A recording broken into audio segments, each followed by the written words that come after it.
Ladies and gentlemen, today marks the third day, which is the last day of the 3-day mandamano or protest, Kimbi Kimbi, which was called by Azimio La Umoja One Kenya Alliance. And if you ask me, the protest achieved their political objective. I would give them 8 out of 10. But let us also give credit where it's due. William Ruto came prepared for this 3-day protest. And have you ever asked yourself why Raila Odinga's bodyguard, Ogeta, was abducted? And by who? Have you ever thought about that particular abduction? And have you ever asked yourself why Raila Odinga's spokesperson, Dennis Onyango, was also arrested? Or maybe why Babu Owino was arrested? The truth of the matter is that William Ruto and his Kenya Kwanza government wanted to arrest Raila Odinga. And they were tracking Ogeta and they were tracking Dennis Onyango. They were able to get Ogeta, but they were unable to reach Raila Odinga because Raila Odinga got to know all these plans. But the mandamanos, in my view, were a huge success, despite the fact that William Ruto really employed serious strategies to contain them, which I'm going to explain in this video.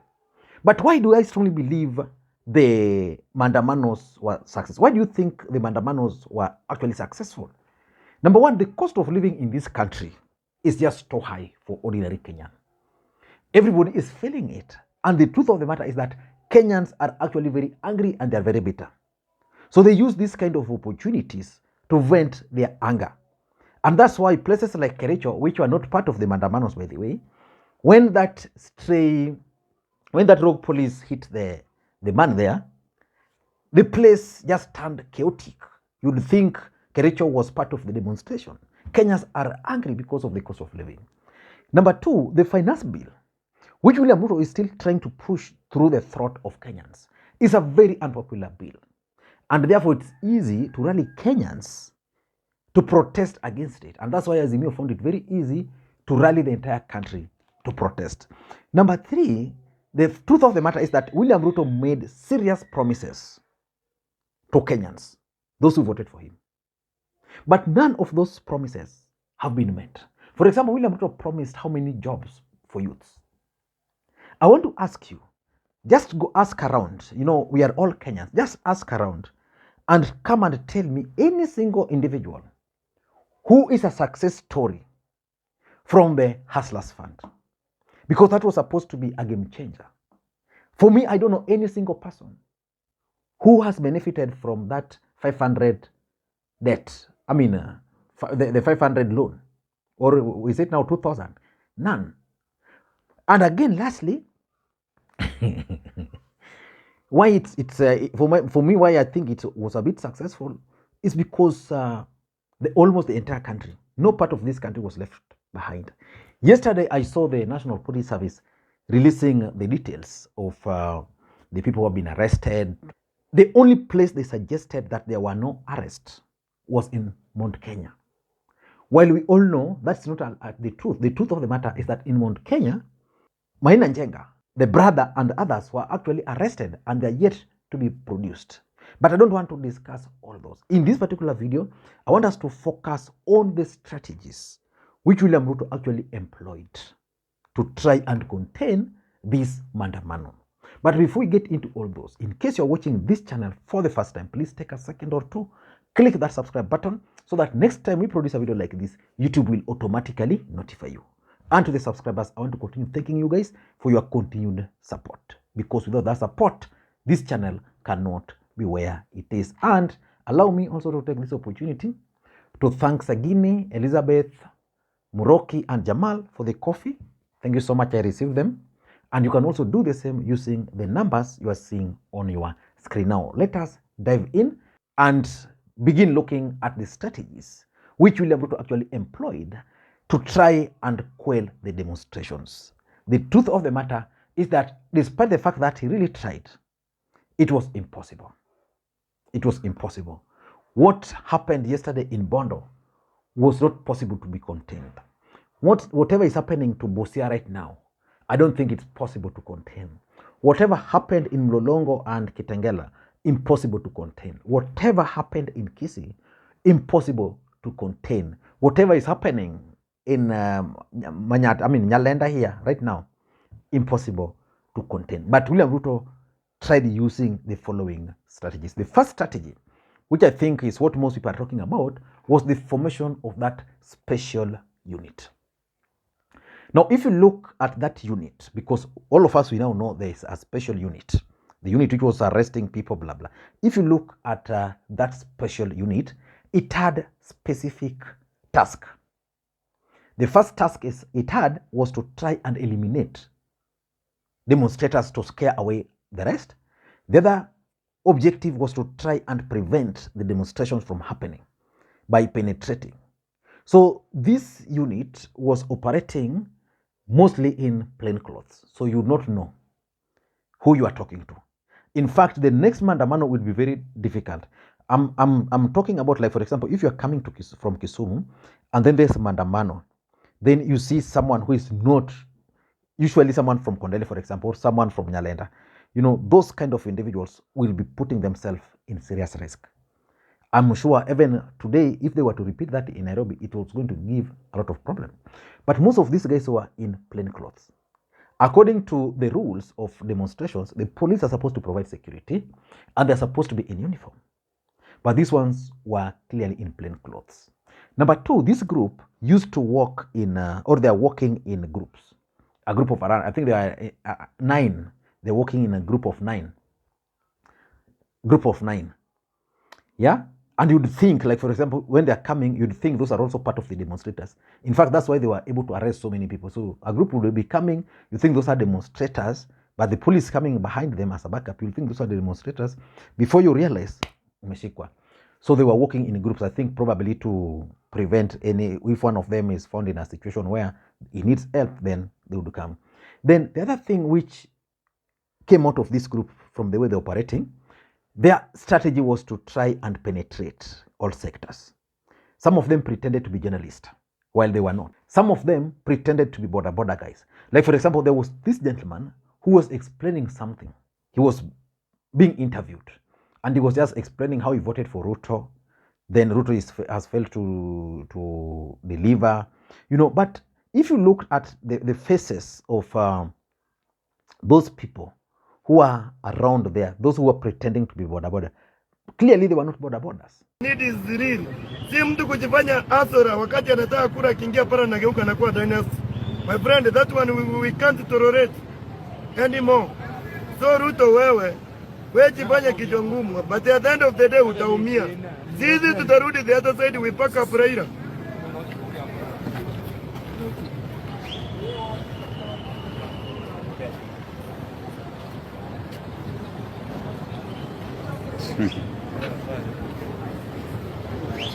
But someone who was putting on, like, wale watu wa mkokoteni traders in the market came and picked him. So they were pretending to be border, to be traders, mkokoteni pushers, and that's how they were operating. But their the commandate of this team was to try and stop the demonstrations by infiltration. So that if you are a group, of demonstrators, you are there, you are talking, one of them would have a recorder transmitting whatever you guys were talking to the main guys there. The only sad case was the only sad case was the case of this gentleman who was complaining about the tear gas affecting the daughter, or the child for that matter. Then their other objective was to try and identify key figures and arrest. They did that. In fact, Raila Odinga's intelligence sometimes don't lie. During this particular mandamano, because I've always participated in the ones in Kisumu here, I know how sometimes they try to organize them. The organizers, you can always tell, if you join them, you'll always see the faces. Like, you'll see Swagger, the Kondele MCA, you'd see Aduinyang, the MCA for Milimani Ward. You'd always see those MCAs taking charge. But this time around, all of them disappeared because they were told, if you participate, you'll be targeted for arrest and maybe for elimination. So this special force, special unit, is what really helped William Ruto in his attempt to quell the demonstrations. The only thing is, this unit is going to dent the image of William Samoei Arap Ruto, because William Ruto was very clear on how he was going to deal with extrajudicial killings. In this country, what we've witnessed are actually extrajudicial killings. Officers that you've appointed, how do you explain that, and what is the agenda of the government moving forward to ensure that there will be no such kind of activities? Let me repeat, for the avoidance of doubt, there will be no extrajudicial killings in the government of Kenya under my administration. Yeah, that is a chapter we must close and weld and bolt and put it behind us. The police, I have sat down with the command of the police from the IG downwards, and we have agreed that they will operate within the law. William Ruto's second strategy was targeted arrest. You know, they narrowed down to what they were calling ringleaders. Then these ringleaders were being targeted for arrest. That's why Babu Owino was arrested. That's why Aladwa is still being sought. He's actually hiding, but they're really trying to get him. That's why Antonio Luoch of Mathare was arrested, because these guys thought the only face was going to be Babu. So when they realized Babu was a bit difficult, there were also plans to arrest Tim Wanyonyi, the Westland Member of Parliament. Over here, they've been trying to arrest several individuals.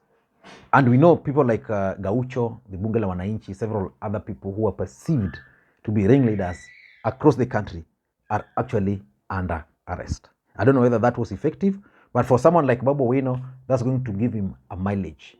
Babu Owino is automatically becoming now the Luo kingpin. The third strategy which they used was the militia, hiring of militia, who are working very closely with the police. These militia were probably procured by members of parliament. You saw, where was that? There was a place where the militia were pushing, and they had the support of the police. You know, something very interesting, you know, very funny, something which should not be allowed.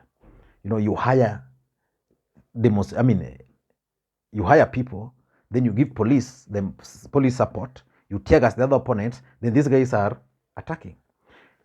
We are no longer a banana republic, Mr. Ruto. So for me, that was a law of you and your government. And I don't think it's something we should be allowed to happen. But that was a strategy, which in my view was a wrong strategy. But William Ruto's other strategy was the charm offensive. I think William Ruto and his team realized that they were actually losing the narrative. You see, these demonstrations were originally about three issues: IBC, the server, and cost of living. But moving forward, it narrowed down to one item: cost of living. And cost of living affects everybody. It's something you feel. I feel it. And we add to the fact that William Ruto has already implemented tax while it's still in court.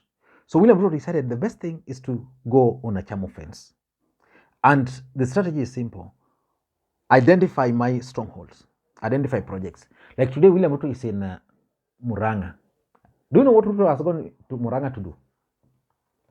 Yeah? To launch a borehole. To launch a borehole. Yesterday, William Ruto was in Isiolo. Do you know what he did?